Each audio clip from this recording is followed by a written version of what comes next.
Guys, welcome back to the channel, and we are here with Xdefiant. Look, we have some great news, more updates on Xdefiant, and I'm really impressed with the forward information that we're getting on behalf of Mark Rubin. Look, he is back in full flight, talking to the community, giving us an update, answering questions, and it's just putting everybody at ease. I'm in a high ping lobby, which took me so long to get into a game today, and look, I was okay with it because after I read this information, I'm super happy. I'm like, you know what, I can deal with it. I'm good because I know what's coming in the game. Look, if you are new or a returning viewer, hit the like, hit the sub, get involved in the comments. Let me know how you're currently getting on with Xdefiant, and let me know how you found the last bit of information that we got from Mark Rubin. Are you happy with it? Are you happy overall? And also, don't forget, we do have a live stream of Black Myth Wukong tomorrow. I'm super excited to bring a single player game to this channel, just to live stream it and have fun, just talk everything gaming with you guys, and you know, just talk everything Xdefiant or whatever conversations we can store up within that time. But it's getting great reviews and it's had its ups and downs, the Black Myth Wukong, but I'm super excited to see that come to the channel, and I can't wait to play it with you guys. But anyway, we get into it. The first thing that we get is Xdefiant released some new mini weapon XP boosters. So basically, look, there was an issue with the double XP weekend. They got off to a rocky start. They said, look, we're handing out by 3 20-minute weapon XP boosters for everyone. Log in the next 7 days to claim.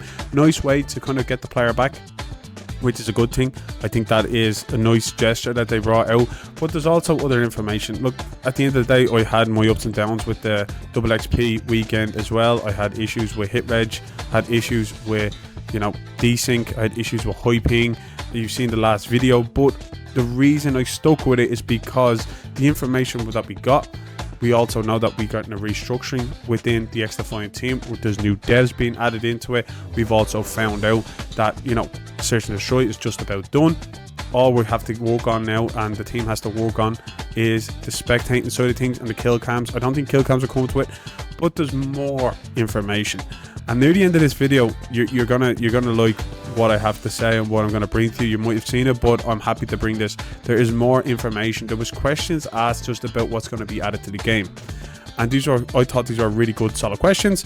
They're actually more away from the pressing matters that we've already talked about, and more just about the game overall in a more positive light, which I'm super happy to see, because it makes me excited for what's coming in the game, and it makes me excited for what we can expect. So what we have here is that it was asked, will a way be implemented in future to gain access to previous battle pass weapons? Now, Mark goes on to say, all previous battle pass weapons are always available after the battle pass ends via a challenge. Awesome to know, thank you. I didn't know that. So if you miss essentially, you know, a battle pass that you've moved on to a different game, you want to double back to Xdefiant, those weapons will be in a challenge form, like what that we got with the SMGs, the ARs, and every other weapon. You'd have to probably get a certain amount of kills to unlock that weapon, so you don't miss it. I didn't know that because I've actually been buying the battle passes. I bought the preseason and season 1 to support the game. So that is a great thing, that if you do miss a battle pass, or maybe you go on vacation for 2 weeks and you just couldn't finish the end of the battle pass, you know that essentially you can get those weapons, which is a great thing. I didn't know that at all, but that's positive. It's a new thing that they didn't disclose with us, but now we know. But there's other things that have been questioned as well, and I'm not too sure how this next part would work, because there's an element of it in Escort already, but maybe it's something that would be beneficial going forward, and it is along the lines of weapons and the ammo cases for weapons as well. Now, I know what you're probably thinking, why do you need that? What's the reason behind that? I thought the same thing, but I just don't know how it would work in a game like this, being so fast paced. I can understand in Escort, I can understand in those bigger maps and those longer kind of game modes, but are we getting anything as far as ammo replenishment, or is it in the works? Right now you can pick up ammo from the ground if the weapon on the ground is the same as the one that you're carrying, but we'll look to expand on that idea in the future, but no definitive plans that I can share yet. I assume that what they're looking to do is maybe just have little ammo dumps. Maybe you can replenish the ammo 6 times. That's 1 per person that might be in your team, or if it's in ranked it might be 4. But if you replenish twice, you've just using 2 of those replenishes.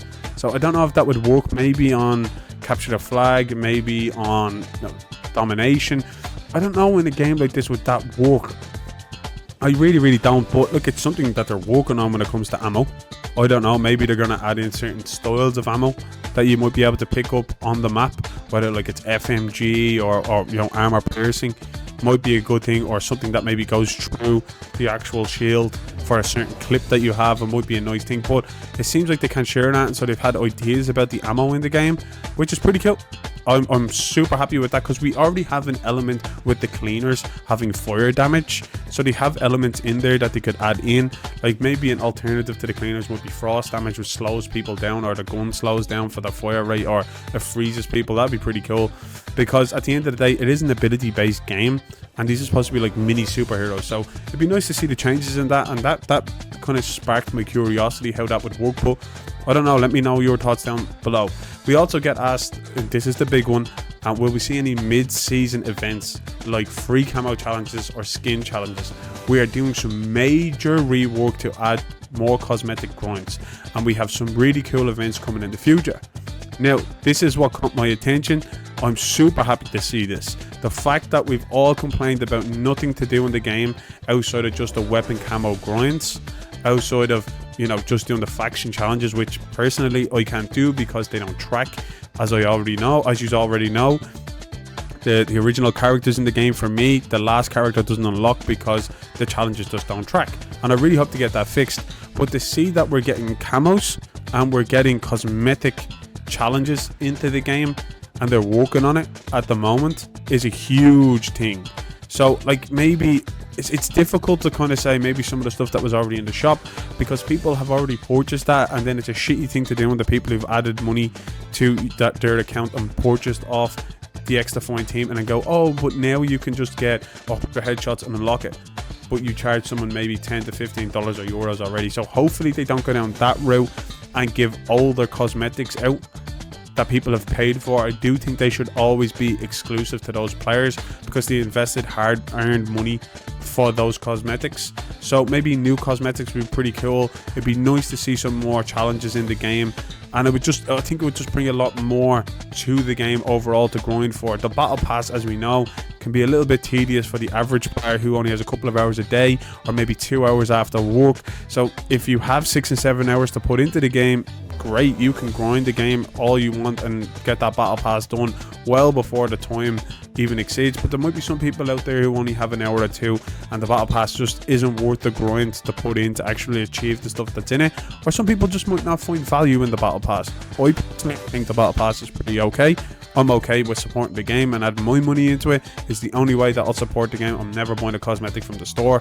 Final, never gonna happen for me. I don't do that in any game. I've never done it in Call of Duty or any other game going forward, unless maybe I've bought a premium edition, which is like an extra $10 or euros. I was thinking of doing that in Wukong, but I said, you know what, nah, I'm not paying an extra €10 just for an outfit. Really not happening. It's not worth it. I know you get more stuff, but that's just my opinion on that. So hopefully those challenges come in abundance. This is where I want to really break it down. Adding 2 or 3 challenges, which is very easy to do, I don't want to see that, because it's just for the sake of putting into the game. If you're gonna add a challenge into the game, like if you look at the H2M kind of version of Modern Warfare 2 Remastered, they had collateral challenges, which you had to unlock a skin by getting a certain amount of collateral kills. Like, that's a hard challenge. So when you do unlock that cosmetic for your weapon, that skin for your weapon, it's rewarding. You should be like in a small minority, and people should be chasing that. So hopefully we get that level of complexity with the challenges, that they're not overly complicated, but they suit the game down to where, like, you know, we see people do it, and when it pops, and you should feel very rewarded for getting it in a certain amount of kills, whether that means like killing multiple people with grenades so many times, maybe 2 or 3 people, or, you know, capture whatever amount of flags. I'm not too sure. I'm just surmising here and just throwing things out, but you get where I'm coming from with it. So overall, I'm super happy. I am really super happy with the information that we're getting. I'm excited. It's nice to see Mark back on the reins and getting good, strong information about what's coming to Xdefiant and content wise and cosmetically wise and just the game overall, instead of always talking about the netcode and the hit rage. We know they're working on it, and I'm super excited to see what's coming next for Xdefiant. But look guys, that is all for me today. You could have chose any other video, but you didn't, you chose this, and I'm super happy that you did, and I really do appreciate it. I'll catch you on the next one.